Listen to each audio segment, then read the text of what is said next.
Bizga Allohning o'zi kifoya. Ishni Allohga topshirish, uni o'ziga suyanish, uni va'dasiga ishonish, Allohning ishiga rozi bo'lish, u haqida yaxshi gumonda bo'lish, yengilligini faqat Allohdan kutish iymonning eng ulug' mevasi. Allohga tavakkul qilish mo'minning eng ulug' sifatlaridan. Tavakkul qilish degan nima degani edi? Esli odamlar ittaro kelib, mana devorga suyangan, beli charchamayapti, beli tolmayapti. Endi suyanchig'i bo'lmagan odamning beli tolib ketadi. Mana sizlarga dehqoncha misol. Allohga ishlarini topshirgan, Allohga ishini tavakkul qilgan banda hayotda beli tolmay yashaydi. Lillahil masalul a'la. Banda ishlarning oqibati haqida yaxshi gumonda bo'lsa, har bir ishida Allohga suyansa, nimaga erishadi? Allohning himoyasiga, homiyligiga, rioyasiga, qo'llashiga va madadiga. Va man yatawakkal alallohi fa huwa hasbuhu. Kim Allohga suyansa, bu odamning hamma ishi Allohning qo'lida. Ibrohim alayhisalom juda ham katta o'tni to'plab gulxan yoqishdi. Ibrohim alayhisalomning oyoq qo'lini bog'lab o'tga uloqtirishdi. Havoda uchib ketyapti. Shunda Jibril alayhisalom keldida, "Alaka haja ya Ibrohim?" Ibrohim, menga bir hojatingiz bormi? "Ha, ushlab qoling" demadi. U sekundlarda bo'lyapti bu ish. Havoda gaplashyapti buni. Uchib ketyapti, hozir yarim sekundda tushadi o'tga. Sizgami dedi? Sizga hojatim yo'q. Robbimga hojatim bor, ammo Robbimga aytishga hojati yo'q dedi. Hasbunallohu va ni'mal vakil dedi Ibrohim alayhisalom. Alloh taolama dedi, "Qulna ya naru kuni bardan va salaman ala Ibrohim." Ey o't, Ibrohimga sovuq va salomat bo'ling dedi. Nima uchun? Hasbunallohu va ni'mal vakil degan uchun. Mushriklar payg'ambarimiz sollallohu alayhi vasallamni va sahobalarni qo'rqitib odam yuborishdi. Katta qo'shin ustilarga to'planib kelyapti. Bu Uhud g'azotidan keyinlar, 3 kun o'tib.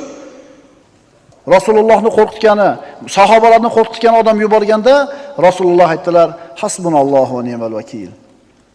Bizga Allohning o'zi kifoya, u vakillikka o'ta loyiqdir. Natija qanaqa bo'ldi? Shu oyatning davomini qarang. Fanqalabu bi ni'mati minallohi va fadl. Bas ana shu yurishdan biron noxushlik yetmay Allohning ne'mati va fazli bilan qaytdilar. Birodar, hasbunallohu va ni'mal vakil deyishni o'rgan. Yuragingdan chiqsin, ishonib turib ayt. Odam bolasi dunyoda yashar ekan, albatta xavotirga, mashaqqatga, vahimaga, qo'rquvga duch keladi. Bularning hammasini oldida sobit turishlikka insonning toqati yetmaydi. Chunki inson ojiz, inson zaif qilib yaratilgan. Va xuliqal insonu zaifa. Inson ojiz qilib yaratilgan. Demak, inson ojiz. Ammo u Robbisiga tavakkul qilsa, Alloh meni qo'llaydi deb iymoni komil bo'lsa, ishini Allohga topshirsa, holi tamomiy yaxshi tomonga o'zgaradi. Kelayotgan qo'rquvlar, hodisalar, voqealar, halokatlar bandani ezib qo'yadi. Shunda unga bitta yo'l qoladi. Hasbiyallohu va ni'mal vakil deydi. Meni hisobim Allohning qo'lida, u naqadar zo'r vakildir. O'zi shunaqa bir musibat tayda qolgan odamni boshqa nima chorasi ham bor? Nima chorasi ham bor? Agar birodar haqiqiy mo'min bo'ladigan bo'lsang, yolg'iz o'ziga suyan. Alloh taolo aytayapti: "Va alallohi fatawakkalu in kuntum mu'minin." Agar sizlar mo'min bo'lsanglar, Allohning o'ziga suyaninglar. Akangizga emas, tanishingizga emas, pulingizga emas, qandaydir kuchliroq aloqalaringizga emas, Allohga suyaning. Agar mo'min bo'lsangiz, shart qo'yapti: "In kuntum mu'minin." Agar mo'min bo'lsanglar. Mana tarixni qarasangiz, Allohga tavakkul qilishlikni misollari to'lib yotibdi. Allohga haqiqiy tavakkul qilganlarda Alloh qanday qo'llaganini qarang. Hojar ona emiziklik Ismoil o'g'li bilan Bakkada qoldi. Ibrohim alayhisalom qo'yib ketdi, Allohga tavakkal deb qoldi. Hasbunallohu va ni'mal vakil dedi Hojar ona. Ojiza ayol, qo'lida emiziklik bolasi, hali Makka shahri yo'q, sahro. Shunday qo'yib ketaverdi. Qolaverdi. Idan lan yuzayyana. Alloh bizni zoya qilmaydi dedi. Nima berdi Alloh taolo Hojar onaga? Zamzamni berdi. Musa alayhisalom onasi U ham ojiza, zaif ayol. Firavun hukm qilgan. Banu Isroildan tug'ilgan har bitta o'g'il bolani, o'g'il chaqaloqni so'yilsin. Istab yurib, uymi-yur so'yishgan. Qanaqa bir sharoiti bor, qanaqa bir chorasi bor bu ojiza ayolni. Daryoga borib, sevatga solib oqizdi.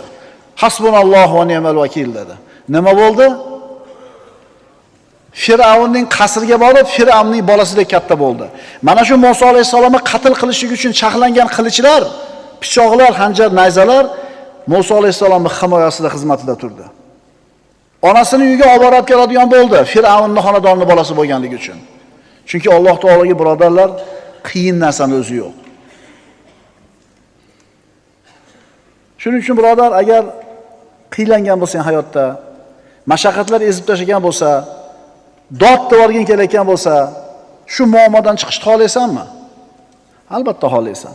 Unday bo'ladigan bo'lsa, hamma narsani ishi, hukmi o'zini qo'lida bo'lgan Allohga topshir ishingni. Uni o'ziga tavakkul qil. Seni shioring hasbunallohu va ni'mal vakil bo'lsin. Allohni o'zi kifoya bizga. U vakillikka o'ta loyiqdir. Puling ozayib ketdi, davlating kamayib ketdi, qarzga botib qolding. Hasbunallohu va ni'mal vakil degin. Ishing yurishmayapti, qayoqqa borsang eshiklar yopiq, hasbunallohu va ni'mal vakil degin. Dushmanlarda xavotir ko'payib ketdi, taqdir, tuhmatlar ko'payib ketdi, hasbunallohu va ni'mal vakil degin. Robbimiz o'zi bizga kifoya va u naqadar yaxshi vakildir. Shaytoniy hilalar, shaytoniy hujumlar ustingga bostirib kelib qolsa, hasbunallohu va ni'mal vakil degan.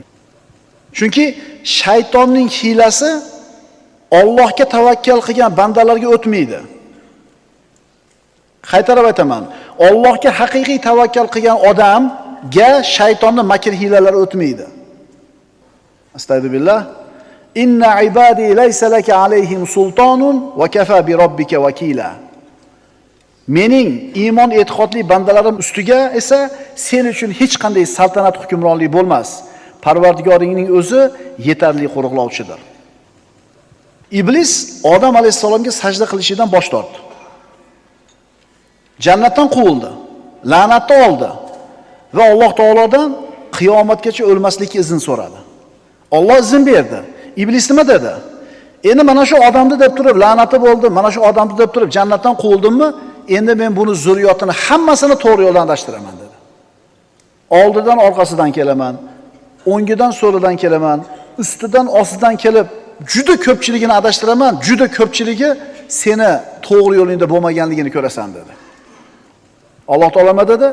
Meni e'tiqodli iymonli bandalarim ustida senga hech qanday hukmronlik yo'q dedi. Shuning uchun hasbiyallohu va ni'mal vakil degan narsa qalbingdan chiqsin. Rostakamiga Allohga tavakkul qil, shaytonning makr hilalari ham senga zarar qilmaydi. Va man yatawakkal alallohi fa huwa hasbuhu. Kim Allohga tavakkul qilsa, Allohning o'zi yetarlidir. Qarangda, bir muammoingiz bor. U yoqqa yurdingiz, bu yoqqa yurdingiz, eplolmayapsiz. Shunda bir siz ishongan, sizga yaxshilikni ravo ko'radigan, gapiga javob beradigan, seryozni odam, bo'ldi men qilib beraman, ketavering dedi. Bo'ldi, ketavering, men to'lab qo'yman ishingizni dedi. Biz aytganda ishonchli odam, omonatdor odam, gapiga javob beradi. U haligi har xil qalanqasaq emas va sizga yaxshilikni ravo ko'radi. Bo'ldi, ketavering, to'lab qo'yman, xotirjam uxlavering desa, bitta odam sizga ishingizni hal qilib beraman desa, uje nima bo'lib qolasiz? Xotirjam bo'lib qolasiz-a? Ha, o'lib qolishi mumkin. Fe'li aynib qolishi mumkin. U mansabidan ketib qolishi mumkin. Bitta shunaqa ojiz banda ishingni men to'g'rilab beraman desa, xotirjam bo'lasiz-u. Hamma ish o'zini qo'lida bo'lgan Alloh ishingni menga topshir, o'zim bitkizib beraman desa, ishona olmaysizmi? Bizning muammoimiz shunda-da. Mana Ubay ibn Ka'b roziyallohu anhu hadisini o'qidik, zikr haqidagi darsimizda. Ya Rasululloh dedi. Bir kunda qiladigan duolarimni qanchasi sizga salovatga aylantirib qo'yay? Qancha ko'p bo'lsa o'zingga yaxshi dedilar Rasululloh. Duolarimni 3 dan birini sizga salovatga aylantirib qo'yaymi? Qancha ko'p bo'lsa o'zingga shuncha yaxshi. Yarmini sizga salovatga aylantirib qo'yaymi duolarimni? Qancha ko'p bo'lsa o'zingga yaxshi. Imom Termiziydan bu hadis. Unday bo'ladigan bo'lsa, hamma duolarim sizga salovatga aylanadi dedi. Faqat sizga salovat aytaman dedi. Rasululloh aytdilar, unday bo'lsa gunohlaring mag'firat qilinib, g'amlaring hal bo'lar ekan-da dedilar. O'sha darsda o'tganimizdan beri salovat tinmasdan aytayotganlar, qo'l ko'tarib qo'yamiz. Bu darsda qatnashganlarda endi. Bir 10 tadan ko'proq odam o'tirardi darsda. Ashlar ishona olmayapti-da qolganlar. Qanday? Salovat aytsanglar problema hal bo'lib ketadimi? Mana masalan hozir ish yurishmayapti. Undan ko'ra bitta ish bergani yaxshi emasmi? Masalan, qarzim bor. To'g'risi salovat aytib o'tirsam, endi seniki ijobat bo'lmaydi. Mana kam deganda 400 ta 500 ta odam masala eshityapti-ku kunda kelib. Qarang, bir 50 ta odam yo'qda, 10 tadan bitta odam qo'l ko'tara olmayapti. Endi ayb kimda ekan?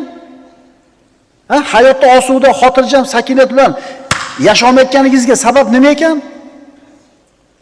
Ishonmayapsiz, birodar. Qanday? Prosta salovat aytsa hal bo'ladimi? Bilmadim. Unda